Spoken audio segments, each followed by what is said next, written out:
Então, queria dar essas boas-vindas. Esse evento faz parte da década da restauração, né? Um evento promovido no âmbito do Plano Diretor da Restauração da Bacia do Paraíba do Sul. Esse plano está sendo desenvolvido aí no âmbito do FEIDRO. Parceria, o tomador, né, quem está promovendo, coordenando tudo é a Iniciativa Verde, mas todos nós, parceiros, fazemos parte desse plano, dessa jornada, e esse evento é um pedaço, então, desse plano. Então, queria falar um pouquinho desse contexto para vocês, dar essas boas-vindas, e vou passar a palavra, então, para o Wander, do Sindicato Rural de Cruzeiro, grande parceiro aí, defensor do meio ambiente no ambiente rural. Bom, bom dia a todos, né? Acho que não vou nomear ninguém, né, para a gente não esquecer, mas fazer alguns agradecimentos, agradecer à Prefeitura de Lavrinhas, o Zé Henrique, secretário, está aqui presente, levo o nosso agradecimento ao prefeito Zezinho, agradecer ao Luiz Mauro pela presença e pela participação aqui com a gente. Agradecer ao Fabiano, que se dedicou aí, está quase 2 semanas aí, o dia inteiro aí, quase ficando doido já para poder organizar. Agradecer ao Carlão, né, nosso associado lá do sindicato, produtor rural aqui, que tinha disponibilizado a propriedade dele para ser lá. Foi uma pena a gente não conseguir fazer lá. Mas eu acho que nós estamos precisando mais de chuva, né, Carlão, do que, né, numa oportunidade, ano que vem a gente faz outro lá, vai estar maior ainda a vegetação, vai estar mais bonita ainda, então, né, e isso é uma grande oportunidade. Eu acho que tem um público seleto aqui para a gente conversar sobre o que pode ser feito pelo meio ambiente, né, trazer de benefício para o produtor rural e na ponta, né, para o pessoal da cidade, né, tem bons exemplos aqui sendo feitos, coordenado pelo Fabiano e apoiado por todo o pessoal do Comitê de Bacias que está presente aqui, o pessoal todo envolvido, o pessoal do FEIDRO. E o Sindicato Rural, a gente tem participado bastante nessas questões ambientais, já desde, né, algum tempo, já na APA da Mantiqueira e agora no Comitê de Bacias, onde a gente consegue executar bastantes projetos que a gente acaba adequando as propriedades, né, dos nossos associados lá, dos produtores rurais, e ao mesmo tempo trazendo benefícios para a cidade, né, aumentando aí o volume de água e melhorando o ambiente como um todo. Então, acho que um evento hoje, o dia, né, para nós que é do campo, a gente gosta desse dia, então o dia está bonito para nós do mesmo jeito, e esperamos que nós tenhamos um dia produtivo aí. Registrar a presença do pessoal do canal Rural, né? À tarde nós vamos ter o evento aí, que é uma parceria do sindicato com o Senar, o Sebrae e o canal Rural, que é o Caravana Família Nação Agro. Nós já estamos na 4ª edição nossa aqui do sindicato, foram 3 em Cruzeiro. Tratamos de como agregar valor para o produtor de leite, com leite A2, queijo artesanal. Depois tratamos da parte de sanidade animal, tuberculose, brucelose, aftosa. O último evento que foi esse ano foi sobre turismo rural, e agora a gente traz essas questões ambientais, eu acho que fechando um ciclo aí do que a gente está envolvido, né, como produtor rural, e o que a gente pode contribuir, que chegue até na ponta, né, no consumidor final dos nossos produtos. É isso aí, Fabiano. Mais uma vez, obrigado aí pelo empenho seu. E já vou deixar um recado, durante uma semana você não manda mais nenhum áudio para mim, que eu não aguento mais você mandar áudio para mim, viu, cara? É isso aí, Wander.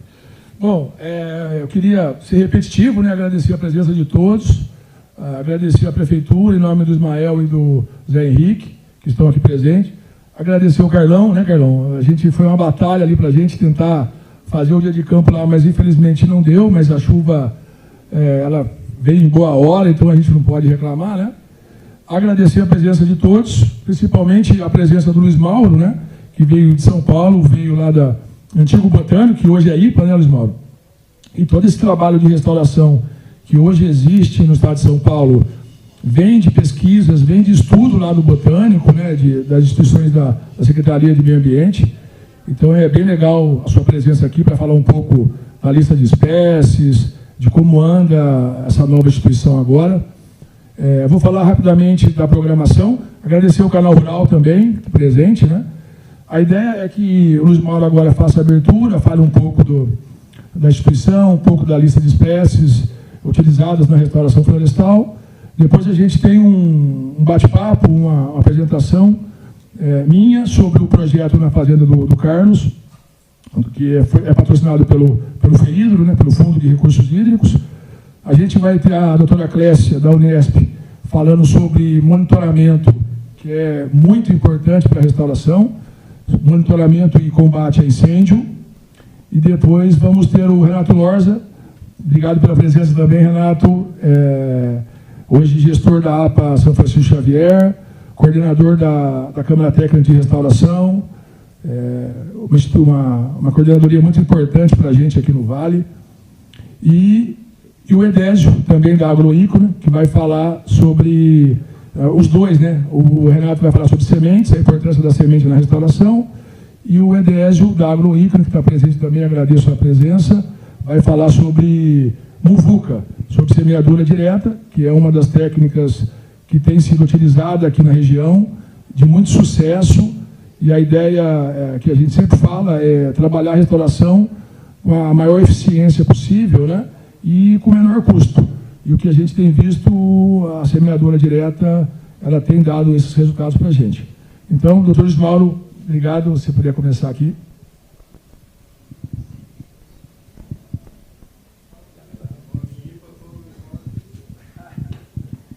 Bom dia, obrigado a todos, obrigado em especial ao Fabiano pelo convite de estar aqui hoje. É com muita satisfação que eu venho aqui. Essa é uma das primeiras palestras, ou não diria palestra, conversa, que a gente faz depois da instituição do IPA, que é o Instituto de Pesquisas Ambientais, né? Como acho que todos já devem estar sabendo, esse instituto está sendo criado, foi criado há cerca de 3, 4 meses, com a junção dos 3 antigos institutos centenários, que é o Instituto Florestal, o Instituto Geológico e o Instituto de Botânica, onde eu passei a maior parte da minha vida, né? Boa parte, inclusive, como diretor-geral lá. Então, eu queria comentar um pouco, que é até uma recomendação do nosso secretário. Eu vou aproveitar a oportunidade para falar muito pouco dessa junção, para a gente ir acostumando com a ideia. Porque, Renato, nem a gente consegue falar toda hora aí, eu falo Instituto de Botânica, né? Está difícil de assimilar de uma forma concreta essa questão, mas é missão. Então, a gente acha que tem que apostar, né? Embora existam críticas, eu mesmo fui um crítico dessa situação, porque são institutos centenários, mas na composição do IPA, vocês vão ver que a gente pode ter ganhos importantes pela junção dos colegas, né? Que, embora fossem de institutos diferentes, né? Com abordagens diferentes, muitas vezes a gente não se encontrava e fazia até trabalhos duplicados, por mais que fosse o esforço da gente. Então, a ideia é muito boa, né? Como eu disse para o secretário, é com tristeza que eu vejo acontecer isso, mas é com esperança que eu quero sentir o IPA uma grande instituição para o Estado de São Paulo. Então, eu estou aqui representando os 3 institutos, se compuseram, eles são departamentos de Estado, né? O Botânico, Florestal e o Geológico são departamentos, tá vendo que até eu perco, né? Eram departamentos de Estado ligados ao acima, Secretaria de Infraestrutura e Meio Ambiente. E na composição, na estrutura, que não vou me delongar, vou só mostrar para vocês terem uma ideia, o Departamento de Gestão do Conhecimento passaram para mim essa tarefa nessa virada, muito pelo trabalho que a gente tem feito ao longo da nossa vida, com vários eventos envolvendo o tema que eu trabalho também desde que entrei no Instituto de Pesquisa, que é com restauração ecológica, né? Então, a gente teve sempre como objetivo principal trabalhar, e o Renato Lorza é parceiro desde o início, com políticas públicas que possam ser facilitadoras do processo de restauração. Então, o departamento como um todo, você já passou a estrutura, pessoal? A estrutura é essa, tá? Não vou ficar lendo para vocês, mas vejam que são 3 departamentos. Um departamento de técnico de pesquisa, outro de tecnologia e inovação, e o último bloquinho lá, que eu dirijo, que é o de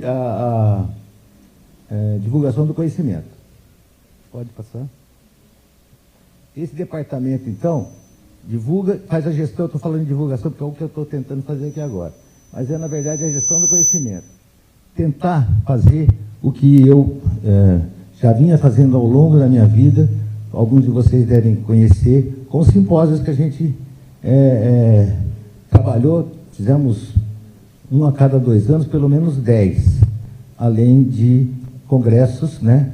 Sempre procurando trazer a comunidade científica, os colegas dos institutos, da fundação, e os agricultores de um modo geral, viveiristas, para uma grande discussão que pudesse ser facilitadora dos processos de restauração, né?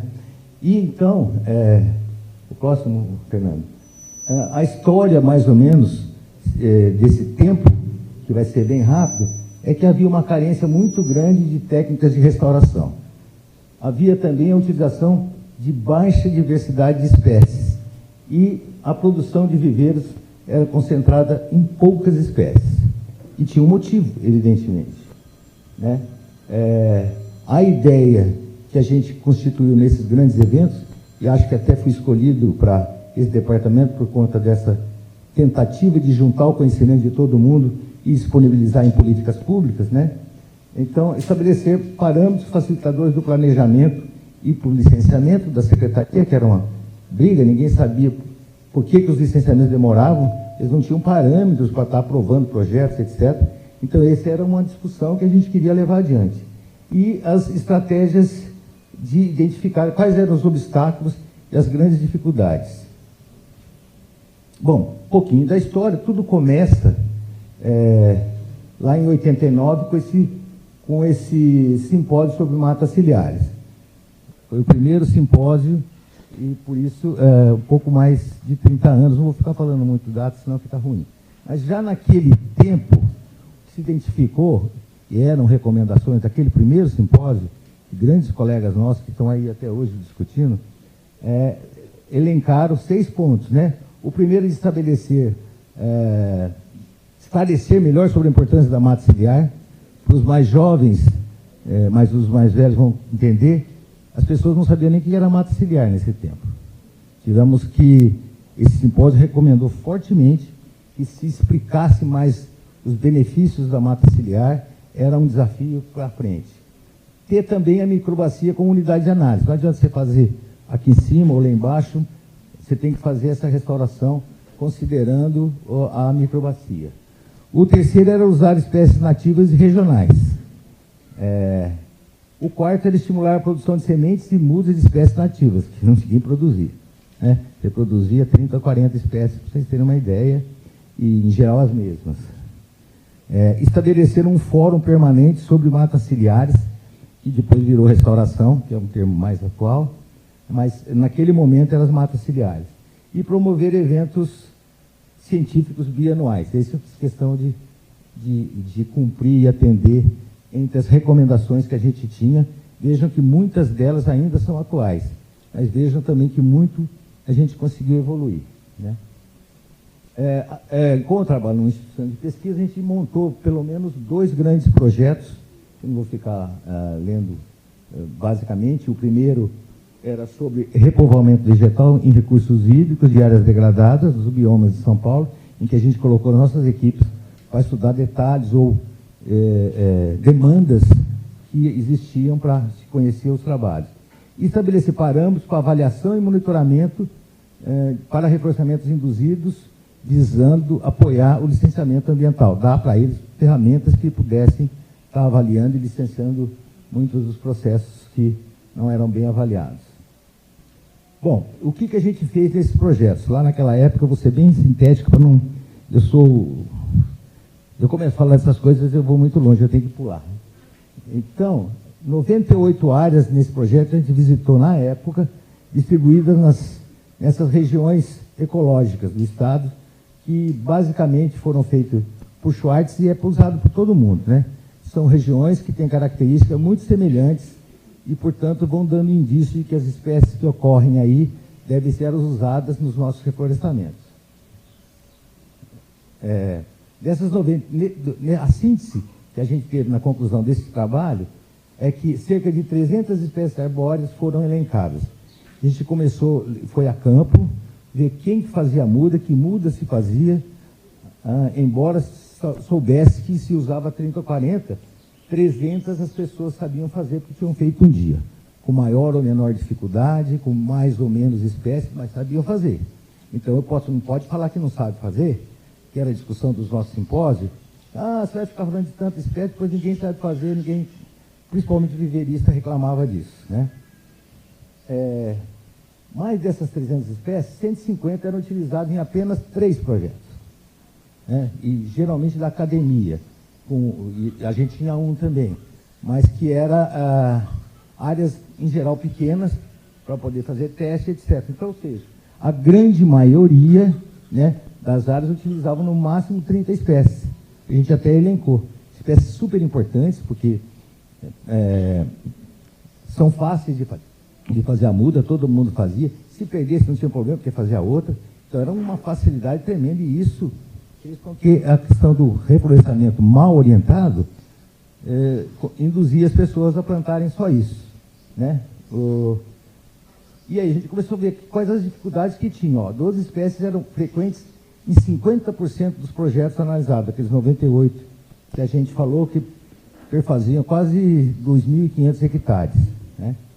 Na maioria das áreas utilizava-se no máximo 30 espécies, quase sempre as mesmas para todo o estado de São Paulo. Então você plantava espécie na Restinga, no Cerrado e na Mata Atlântica, as mesmas espécies, porque eram sempre elas. Veja a incongruência, elas não eram nem da região de ocorrência, muitas vezes. E aí levava a grandes insucessos.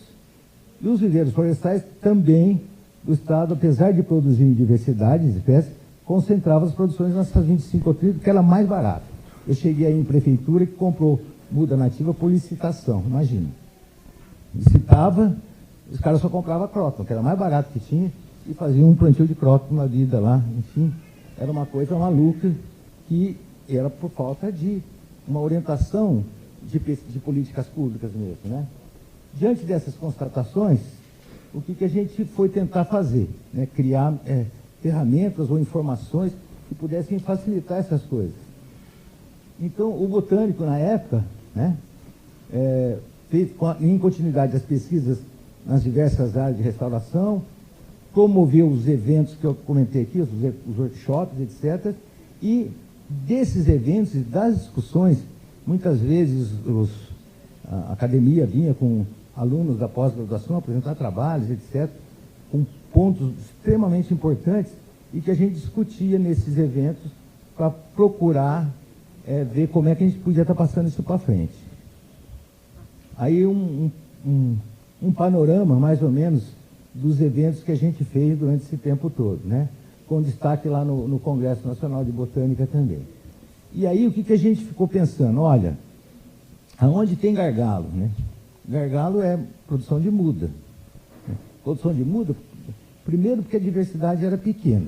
Segundo porque as espécies nativas, e eu tenho testemunho que o Renato pode dar aqui, era muito difícil de aguentar. 3, 4 dias elas já perdiam o potencial de germinação naquela época, né? Hoje a gente sabe que tem espécies que você consegue armazenar por 2, 3 anos aí dentro do contexto e está usando. Então, esses eventos, essa discussão foi um indutor. Quando lá no de Mato Ciliar, precisamos estudar mais sementes, precisamos estudar mais produção de mudas.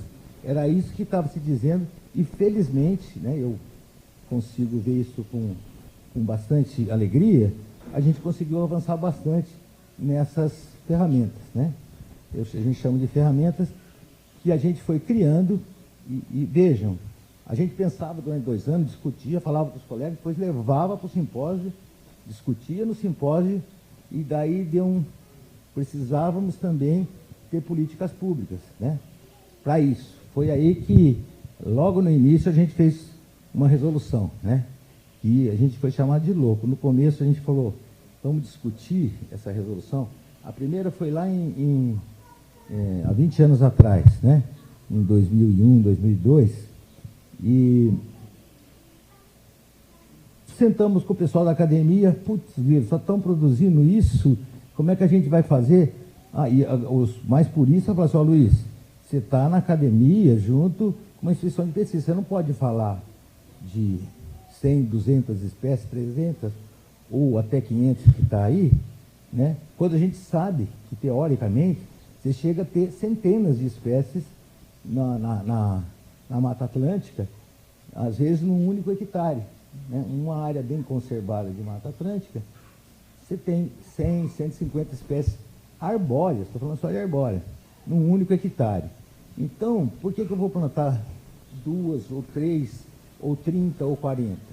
Né? Se eu quiser dar um start, sair na frente, eu faço isso. Né? E eu quero deixar claro que temporalmente as coisas foram assim. Claro que tivemos revoluções, e depois a gente vai falar um pouco vocês vão ter uma falada aqui da muvuca, podemos também pensar em outras técnicas de restauração, mas cujo princípio é você ter diversidade. E ter diversidade significa ter que conhecer as espécies que ocorrem. Então a nossa luta foi sempre falar assim, bom, se a gente conseguir levantar as espécies que ocorrem nas diversas regiões ecológicas do estado de São Paulo, a gente vai começar a dar um caminho. E a crítica era, tem muito pouco ainda, né? E aí a nossa luta, e até a facilidade que nós tivemos, por estar lá no Botânico, os projetos Floras, Fanerogramas, projetos mais acadêmicos, técnicos, de teses, levantamentos, a gente foi levantando esses dados secundários para montar essas listas. Então, vocês vão ver que eu vou mostrar no final, que a gente chegou a um número muito maior. Só de arbóreas hoje, a gente fala em 950 espécies. Para não falar das outras formas de vida que eu vou falar daqui a pouco. E aí a gente chegaria no número perto de 3.000 espécies para ser utilizadas na restauração. Né? Então, os viveiros de mudas florestais do estado de São Paulo também faziam parte das demandas que a gente tinha que ter nesse contexto. Né? Então, nós fizemos uma visita aos viveiros que produziam mudas nessas épocas, 2001, 2011, 2017, que dão a nítida visão do mercado da época e como que a resolução, a primeira, que começou a indicar um número mínimo de espécies, recomendar para as restaurações desses lugares, influenciaram nisso. Porque os viveiristas que no começo xingaram, hoje agradecem. E quando eles foram produzir, eles tiveram mercado. E cresceram. Muitos deles cresceram demais. A gente visitou 200 que a gente tinha, mas lá em 2001 a gente conseguiu no máximo 55 cadastrados, lá pela Secretaria no nosso projeto. Esses 55, a gente estimou e fez um levantamento que eles produziam e chegamos a um número de 13 milhões de muda por ano. Né? Esse número, em 2011, que já foi 10 anos depois da primeira resolução, subiu de 13 para 41 milhões de muda produzidas no estado de São Paulo. Em 2017, um pouco mais adiante, importante, veja que o número de espécies produzidas em 2001, 277, em 2011, 208, em 2017, 800 espécies estavam sendo produzidas. Foi um pulo muito grande, porque a demanda das resoluções insistia, se pelo menos para aquele momento foi muito bom, que o número de espécies deveriam, recomendado, no mínimo 80, que foi um número discutido, não foi sonhado, num dos simpósios, arduamente, né? Porque se levantou que numa floresta bem conservada, você teria 120, 130 espécies arbóreas por hectare. E você poderia conseguir esse equilíbrio final se você tivesse umas 80 espécies, pelos exemplos que se tinha dos projetos acadêmicos que estavam rolando. Então se fechou esse número 80, por isso, que era uma garantia de dar certo. Muito embora, dependendo da situação, você não precisava plantar 80. Você precisava que no final do processo tivesse 80. Né? E aí você pode ter outras técnicas e não a só de mudas, que você consiga chegar nessa estabilidade no final, para a floresta ter essa sustentabilidade. E a resolução 32, e essas resoluções também foi um achado que a gente teve nos nossos simpósios, né, Renan? Que assim, a gente falava, mas como que a gente passa isso para frente? E o jeito foi colocar isso em política pública. E as resoluções, que num primeiro momento eram criticadas, no fim passaram a ser estimuladas, porque você tinha a cada período, a cada evento desse, a possibilidade de estar melhorando, incrementando as informações, né? A última, que não está aparecendo aqui agora, de 21, que aí ela abarcou uma coisa muito maior. Fez uma resolução conjunta envolvendo a Secretaria do Meio Ambiente, de Infraestrutura e Meio Ambiente, e a Secretaria da Agricultura. E os técnicos das duas secretarias se reuniram por várias vezes para produzir um manual operativo para atender as demandas do Estado, seja com os projetos de restauração, o PRA, todos os projetos que a Secretaria também tem vinculados. E essa resolução foi aprovada agora e ela vai ter um manual orientativo que já está sendo disponibilizado pela Secretaria. Se já não tiver, vai estar logo, acompanhe lá no site, que é muito bom, o volume 1, que é também, vocês vão ver, um importante documento e atual para ser consultado, que vem no esteira das resoluções que a gente fez. Próximo. Durante esse tempo todo, a gente trabalhou, e eu pus aqui alguns exemplos, o que ficou como desafios que a gente teve durante o evento. Porque assim, quando as pessoas me perguntam de restauração, não tem de jeito nenhum uma receita única, né? São várias situações que podem ser contempladas. Eu preciso saber se a área é compatível eu fazer um refletamento mecanizado ou não. Eu tenho que saber o tipo de solo, eu tenho que saber a origem da degradação, eu tenho que saber se eu tenho remanescentes próximos capazes de fornecer propagro, sementes para enriquecer a área que eu estou plantando. Então, são muitos. Se a origem é uma área de mineração que eu vou restaurar, não pode ser a mesma recomendação que eu dou para outra área. E até o cerrado, que é diferente. O cerrado a gente tem poucas informações, tanto que a gente fez um workshop aqui só para discutir as questões do cerrado, que digamos, está iniciando, mas já tem bastante informações para quem trabalha no cerrado, para tratar de uma forma um pouco diferente de tudo que a gente está falando em termos de Mata Atlântica. Volta só um pouquinho, que eu queria falar de uma obra. Aqui também, esse vermelhinho é a lista de espécies ameaçadas de extinção, que já foram atualizadas 2 vezes nesses 20 anos, e elas mostram espécies que a gente passou em determinados momentos, na resolução, a recomendá-las como espécies que deviam ser usadas nos trabalhos de restauração. De tal forma que a gente já começou a verificar que muitas espécies em risco grande de extinção começaram a ter menos risco de extinção por conta disso, que ficou fácil, porque quem demandava as mudas, olha, eu preciso de um pouco de espécies dessas ameaçadas. Eu tinha a lista e o produtor fazia essa espécie. E colocava lá nos kits deles, que foram vendidos. Eu tenho grandes exemplos, porque a gente acompanhou todo o trabalho da restauração das áreas degradadas próximo ao traçado do Rodoanel, como forma de compensação, e a gente foi atrás disso, né? O que é a dificuldade que se tem para fazer? Tem que saber que eu planto lá. Então, aí eu vou produzir essas mudas para você pôr no kit, que isso vai ser vendido lá para o Rodoanel para ser plantado. Senão eles não compram, porque essa é uma orientação da Secretaria.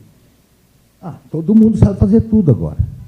Todos os viveiros, dificilmente se acha um viveiro hoje que não saiba produzir menos do que 800 espécies, viveiro mais tradicional. Mas seguramente os menores produzem no mínimo 300, que já é uma grande coisa.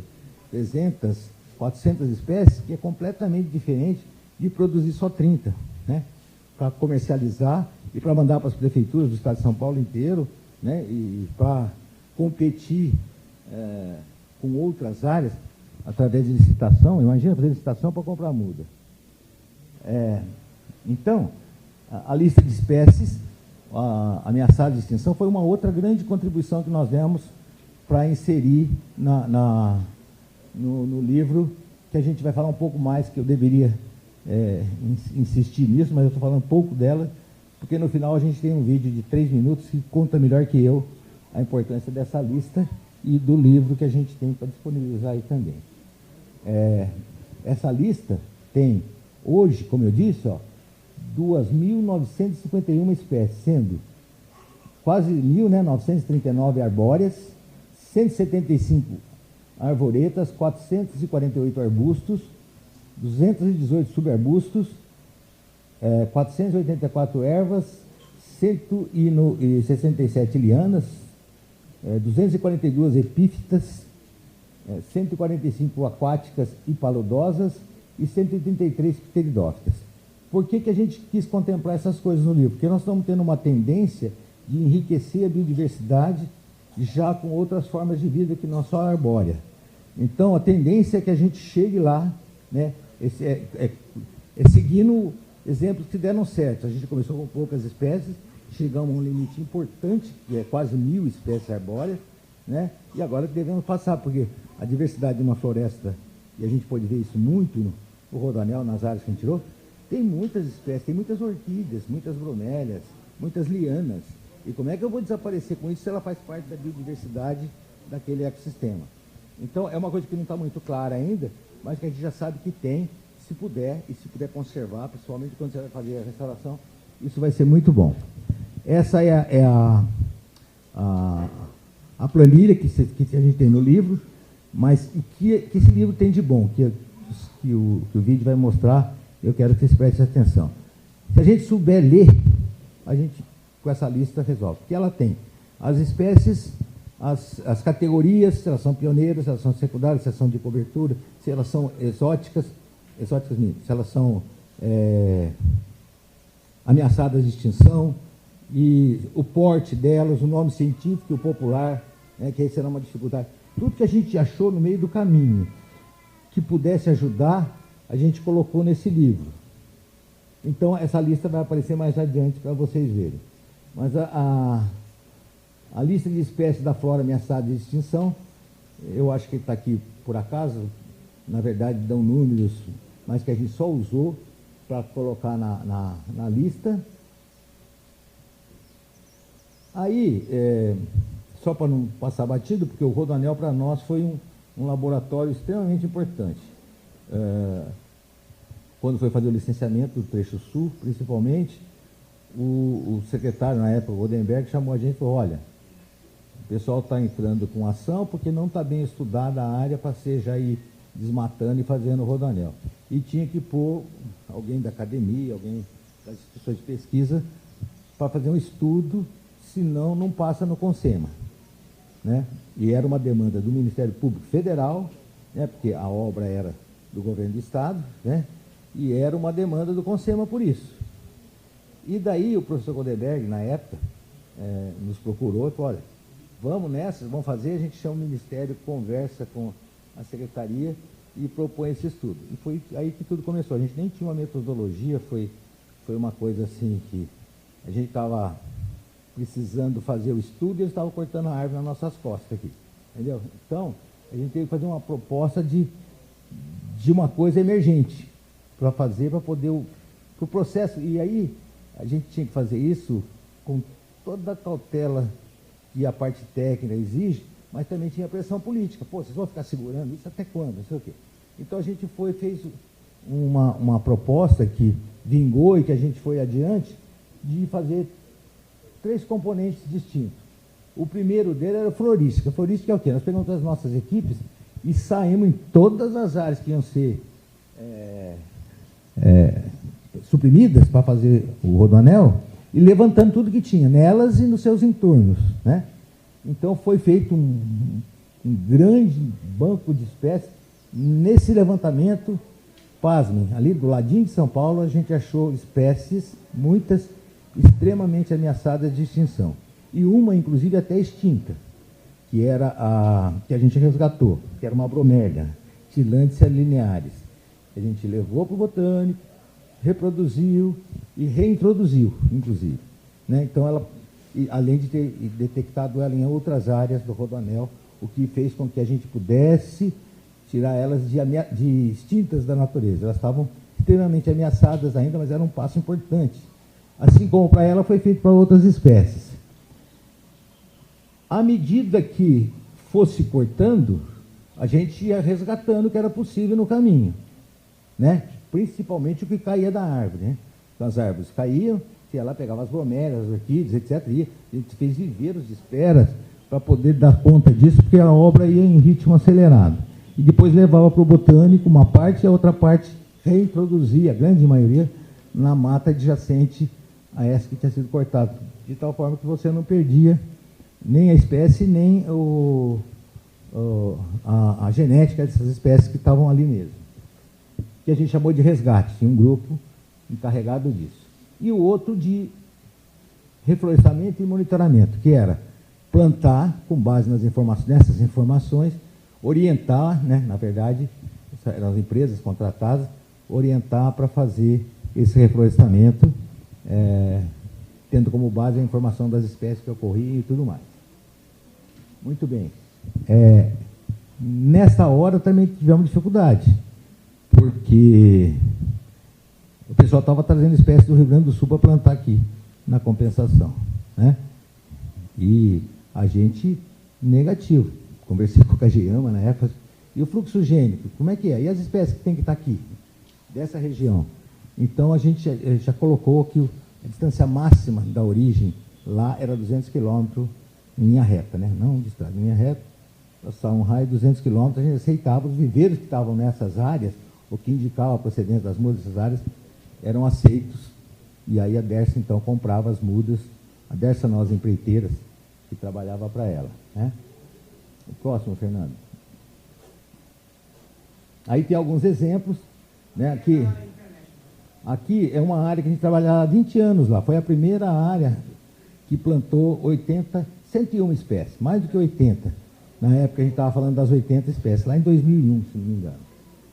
E a gente conseguiu realmente fazer uma floresta. Essa caminhonete é de 2010, ou seja, 10 anos depois já estava daquele jeito ali, um plantio com alta diversidade. Aí a gente começou a ver também o interior da mata, começar a formar serrapilheira, porque aquele lance de subir, chegar a 10, 15 metros, não é vantagem nenhuma se for só com espécie pioneira, porque isso é que a gente chamava na época de engano a ministério. Ele ia lá, destruía uma área de restinga nobre para fazer na beira da praia, de 2 hectares, e depois falava que ia plantar 10. E plantava 10 mesmo, mas fora dali, espécies que não eram os tais prótons da vida, essas espécies que crescem demais, e que realmente em 5 anos parece uma floresta. Aí o Ministério ia lá e aprovava. Isso foi discutido, já estão falando que eu preciso acabar logo. Então, vamos o próximo. Lá no PEF também a gente usou lá, tanto lá de Mogi Guaçu quanto o do PEF, porque a gente está ligado à academia, curso de pós-graduação, a gente fez parcelas permanentes. Então são parcelas montadas, a de Mogi Guaçu há 20 anos, a do PEF um pouco mais que 5, que a gente pode abordar diversos aspectos pontuais com os alunos de pós-graduação para resolver questões que os orientadores propõem. Eu mesmo propus várias e a gente acompanha para poder gerar informação com embasamento científico. Isso foi em 2005, também com diversidade. Isso é do lado do agrocentro, lá do antigo agrocentro, que é o Centro de Exposições Imigrantes ali. 2015, isso é em frente do Botânico. E agora, 2016, já está assim, né, Fernando? Mas tem uma foto mais de longe. Semana passada. É semana passada, isso mesmo. Só para mostrar aqui essa evolução, esses plantios todos com alta diversidade, tá, gente? Essa mata, quem for lá no Botânico agora, vai passar em frente do lado, como quem vai para o zoológico, em cima era um gramadão antes desse plantio. E agora está uma florestinha já emendando, foi uma compensação que se discutiu na concessão daquela área, que a gente tinha que fazer uma conexão para juntar 2 fragmentos de mata ali, e a gente fez isso e já estamos tendo sucesso também. E aproveitamos, evidentemente, que estava ali na cara do nosso curso de pós-graduação e montamos as parcelas permanentes para acompanhar vários estudos, inclusive chuva de semente, banco de semente, dos nossos colegas lá que falam mais sobre isso. Eu acho que basicamente era isso. E eu deixei a joia para vocês verem, nem comentei muito, porque ela está concentrada num pequeno videozinho que eu gostaria que vocês assistissem. Agora está aí, né, Fernando? Então, agora o vídeo, eu queria deixar para as perguntas depois do vídeo, porque eu acho que ele vai esclarecer muitas coisas que vocês vão querer perguntar. Então, vamos ver o vídeo e depois eu abro para vocês fazerem as perguntas que quiserem. Tá bom? O quanto já sabemos efetivamente para restaurar a complexidade ecológica de uma floresta? Como esse conhecimento avançou e para onde apontam os novos trabalhos e políticas públicas de restauração? Em 2017, a lista de espécies indicadas para restauração ecológica para diversas regiões do estado de São Paulo, compêndio e guia elaborado pelo Instituto de Botânica da Secretaria de Meio Ambiente, é um novo marco para responder a essas questões, que são cruciais diante da tarefa de restaurar milhões de hectares de florestas nas próximas décadas. Se na primeira edição, lançada em 2001 e pioneira na orientação dos critérios mínimos para um reflorestamento eficaz, 247 espécies eram listadas, esse número foi agora ampliado para quase 3.000 espécies, representando a flora de 6 regiões do estado de São Paulo. É o resultado de inúmeras pesquisas científicas e discussões técnicas compilado e tornado acessível para a sociedade. Nele, centenas de arbóreas, arvoretas, arbustos e ervas, além de cipós, trepadeiras, pteridófitas, plantas epífitas, aquáticas e de pântano, são apresentadas em seus nomes científico e populares, divididas em regiões de ocorrência e caracterizadas por altura, de acordo com seu grupo funcional, pela forma como espalham suas sementes, se são espécies pioneiras ou não pioneiras e pelo ecossistema que integram. Todas as informações necessárias para que a restauração ecológica dê certo. Com uma clareza inédita, a exuberância singular de uma floresta se torna apreensível e sua recriação praticável. São assinaladas as espécies particularmente indicadas para o rápido preenchimento do solo ou para a rápida cobertura da copa, proporcionando um sombreamento que é importante para acelerar o processo de sucessão ecológica que irá restabelecer a vegetação nativa. Além disso, 679 espécies da flora ameaçadas de extinção são destacadas. Esse é um trabalho que ensina a reflorestar com qualidade, de forma heterogênea, tanto no bioma do Cerrado quanto na Mata Atlântica, como nas formações ciliares, apresentando, em um roteiro prático, as últimas técnicas existentes, inclusive o uso de drones para monitoramento. Aliado à produção de mudas de espécies nativas, aos projetos de pesquisa do Instituto de Botânica e às diretrizes elaboradas pela Secretaria do Meio Ambiente, este livro dá o norte para a recuperação de áreas degradadas, dando atenção a cada árvore, mas sem perder de vista a floresta.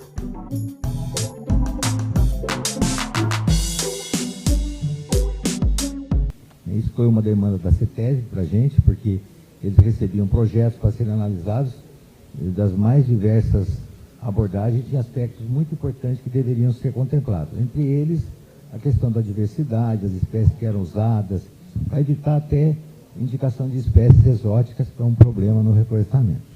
Então, esse livro também, depois pode ver com o Fernando, ele também está em e-book. Então, qualquer pessoa pode entrar no site e ter ele para ser usado. A gente tem alguns exemplares aí, mas seguramente não ia dar, mas eu recomendo que quem tiver interesse pode entrar em contato com o Fabiano, ele pode ter alguns aí, mas como não vai ter para todo mundo, pode entrar no endereço do e-book. Mas eu acho fundamental para qualquer pessoa que estiver pensando em fazer restauração, pelo menos ler. Eu não estou dizendo que ele é o suprassumo, ele é uma alavanca para você partir para qualquer processo de restauração. Seja utilização das espécies que ocorrem naquela região, até outras técnicas, como ela está sugerindo sorteio, a gente tinha falado disso, né? Depois conversar com eles, até dizer. Então, é isso. Vamos Eu sei que tem técnicas como a muvuca, como outras, que têm dado certo, mas o princípio que a gente coloca sempre é de espécies regionais e que atinjam o mínimo de espécies, indivíduos, no cabo de 1, 2, 3 anos, né? E aí você tem a garantia que a floresta vai sobreviver. Eu esqueci de dizer, mas nos nossos estudos no início, naquelas 98 áreas, a grande maioria não vingou, né? Quer dizer, ou pegou fogo, ou as espécies entraram em senescência, a grande maioria. Para dizer a verdade, 2 ou 3 só foram adiante e, por incrível que pareça, daqueles que tinham diversidade alta, né? Portanto, é mais uma forma de mostrar que esse aspecto é importante. Tá bom? Então é isso, gente. Estou à disposição se quiserem fazer perguntas, senão está encerrado.